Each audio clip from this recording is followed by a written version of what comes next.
Hi YouTube, welcome back to my channel. I have a few more Dior products to show you today after talking about the eye palette and nail varnishes and blush that I bought from the fall Birds of a Feather collection. At the same time, pretty much on the UK website, we got the release of the new Forever Couture Luminizers, which I take to be just a fancy word for highlighters.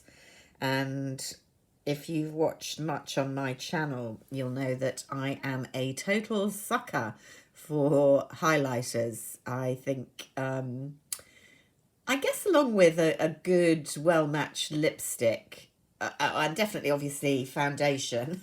So I'm coming out with quite a list. But I do think a highlighter or a luminizer is a product that really perks up your skin when you're a bit older and you're losing or have completely lost that natural dewy look that we have when we're younger. And I just think it just makes my skin look, I think, 100 times better. So I do love a powder highlighter. I like, quite a lot of luminosity, really. I want to be able to see it from outer space, but in my more subtle moments, then I like to use liquid products mixed possibly with foundation. But I do have an enduring weakness for the powder highlighters, and these days, of course, they're these great kind of liquid to powder formulations that are really soft and blendable. And again, I've talked before, I think the Dior ones are really, really good, outstanding, or they have been in recent years, and I would put them up there with Guerlain, who bring them out much less frequently than Dior. So enough rambling on. I don't know why they've kind of reformulated or more repackaged, I would say, but I think there are, I'm going to say 6 new shades, and they're pretty much along the lines of the old, if we can call it that, Dior Skin nude luminizers that I've had in the past. So these are the ones that look like this. There are about 6 of those. They also have done some blushes in this range. So there's one, a peachy coloured one that I've raved about in the past. Absolutely love it. And the one that's still kind of my favourite, which is the kind of white lilac-y pearlized one. I do like that more in the winter, I have to say, on top of my blush. I do like a kind of peachy golden look at this time of year, when we're trying to look a bit bronzed, even though there's been no sun. So how do these compare, and what have we got? I went for, well, first of all, let's just take a moment to admire the packaging, which is very much, this is obviously plastic, not leather, but in the kind of harping more directly to the handbags. It's the canage pattern, which has previously been done in metal, but here they're doing it to look like, I guess, the leather in cream. I like it. Yeah, I do. I don't know whether I love it, but I like it. It's kind of light. They feel a similar weight to the metal ones. Plasticky on the back, but then we went plasticky on the back with the last release. Very different from the ones that they had kind of 5 years ago that were metal throughout. Anyway, so it won't surprise you to know that I went for a Pearlescent Glow, so hoping to compare with the kind of holographic one that I like so much. And this is the Pearlescent one, so looks very pretty, very promising. It's a much plainer pattern, just got the Dior written in it, compared with, just to remind ourselves of Obviously the pattern has somewhat worn off, but you have the kind of nude patterning carnage on the old ones.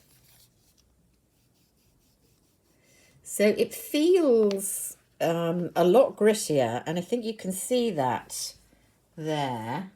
Let's just take a fingerful again of the nude luminizer.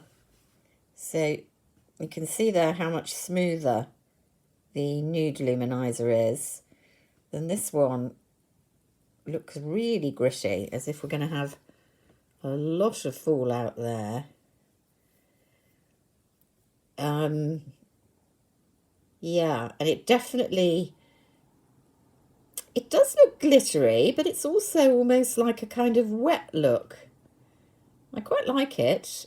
Haven't tried it yet. I mean, I've literally opened the package here, so haven't tried these on the cheeks. I keep saying that, really. I ought to try something before I show you, but I will talk about these probably in favourites. You can see that the actual look is very different from the holographic nude luminizer. The shade is different as well as the texture. And I think the other one I went for was the pink one, Coral Glow.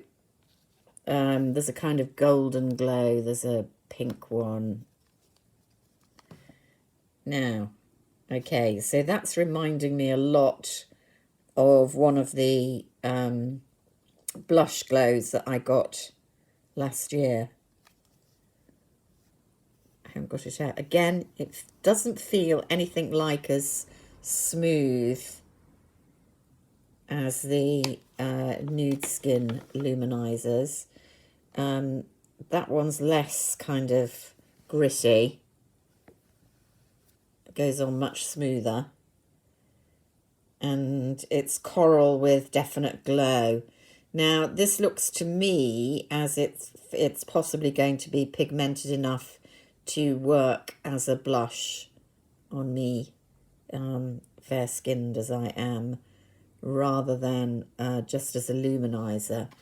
So I don't know if it says anything about that.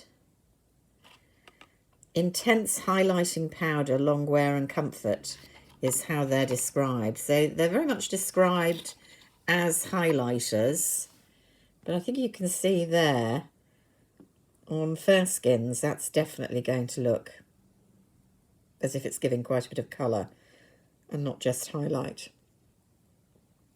So I kind of like the look in the swatches, but I'm a bit dubious about how they will look on a look, particularly this one. It's very glittery. That may be a party look, even for me. And to be honest, there's not much partying going on these days, even as we, emerge from lockdown. This one, this could be quite a nice summer look instead of blush. So look forward to trying that. I'm really hopeless. I've forgotten how much they cost. They weren't cheap, needless to say. So I think, comparable with the previous ones. I don't know whether they're intended to replace the nude skin range. I guess eventually. The only other thing that I pulled out that I thought I will just compare with, you remember me ranting about Westman Atelier a few months ago. I went mad and bought a few products and wasn't wholly impressed by any of them, it has to be said, for the price point.